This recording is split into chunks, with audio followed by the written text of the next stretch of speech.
బంగారు కంకణం. ఒకానొక మహానగరంలో బాటసారుల సౌకర్యం కోసం ఒక పెద్ద సత్రం ఉండేది. రోజు రాజధానికి వచ్చేవారు పోయేవాళ్లతో ఆ సత్రం సందడిగా ఉండేది. ఒకసారి ఒక ధనవంతుడైన వ్యాపారి ఆ సత్రంలో బస చేశాడు.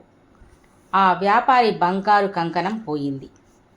ఆ వ్యాపారి అది విలువైనదని గట్టిగా అరుస్తూ ఆ సత్రం యజమానికి ఫిర్యాదు చేశాడు.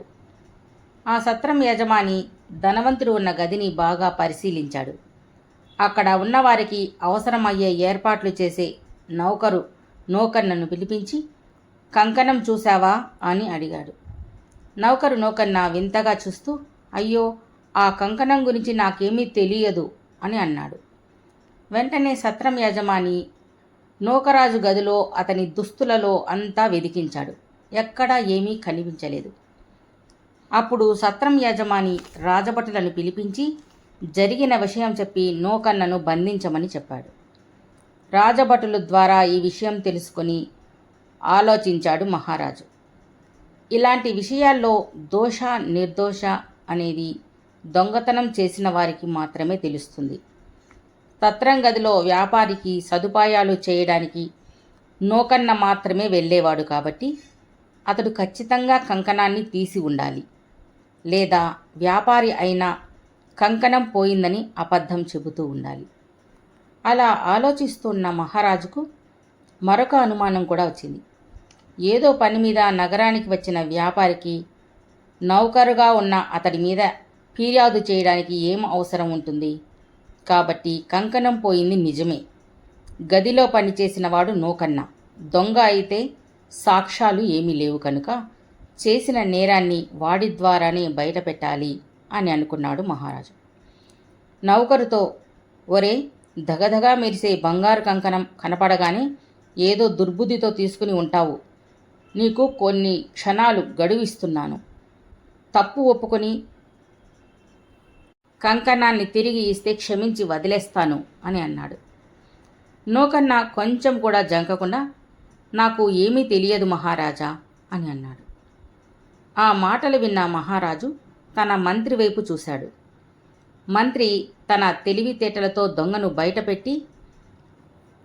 దొంగను పట్టించగలడని రాజు నమ్మకం. అప్పుడు మంత్రి నౌకరుతో, ఆ ధనుకుడి సత్రంలో ఎప్పుడు దిగాడు అని అడిగాడు. నౌకరు 3 రోజుల క్రితం వచ్చి ఉంటాడు అని అన్నాడు. ఆయన ధరించిన కంకణం ఎలా ఉంటుంది అని అడిగాడు మంత్రి.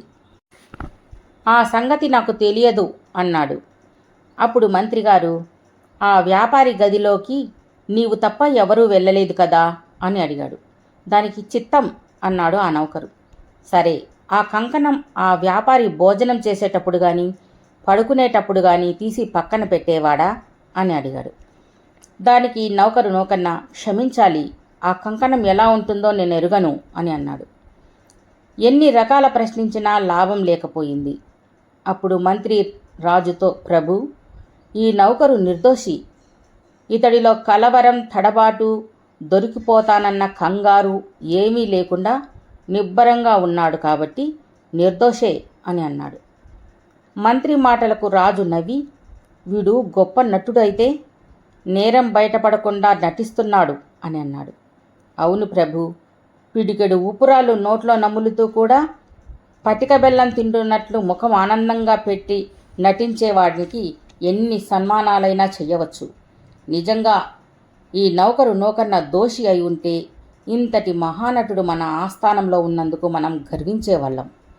చాలా బరువైన కంకణం అతని నటనకు బహుమతిగా ఇచ్చేవాళ్ళం అని అన్నాడు. ఆ వెంటనే నౌకర్న రాజు దగ్గరికి వెళ్ళి 2 చేతులు జోడించి, ప్రభువులు నన్ను రక్షించాలి. ఆ ధనిక వ్యాపారి బంగారు కంకణం నేనే దొంగలించాను. నేను ఏదైనా మనసులో అనుకుంటే ఎంతటి వారు కూడా నన్ను కనిపెట్టలేరు. అందువల్లనే మీరు నన్ను దొంగగా తెలుసుకోలేకపోయారు. నా నటన గొప్పది కదా, నాకు పెద్ద బంగారు కంకణం ఇస్తాను అని అన్నాడు.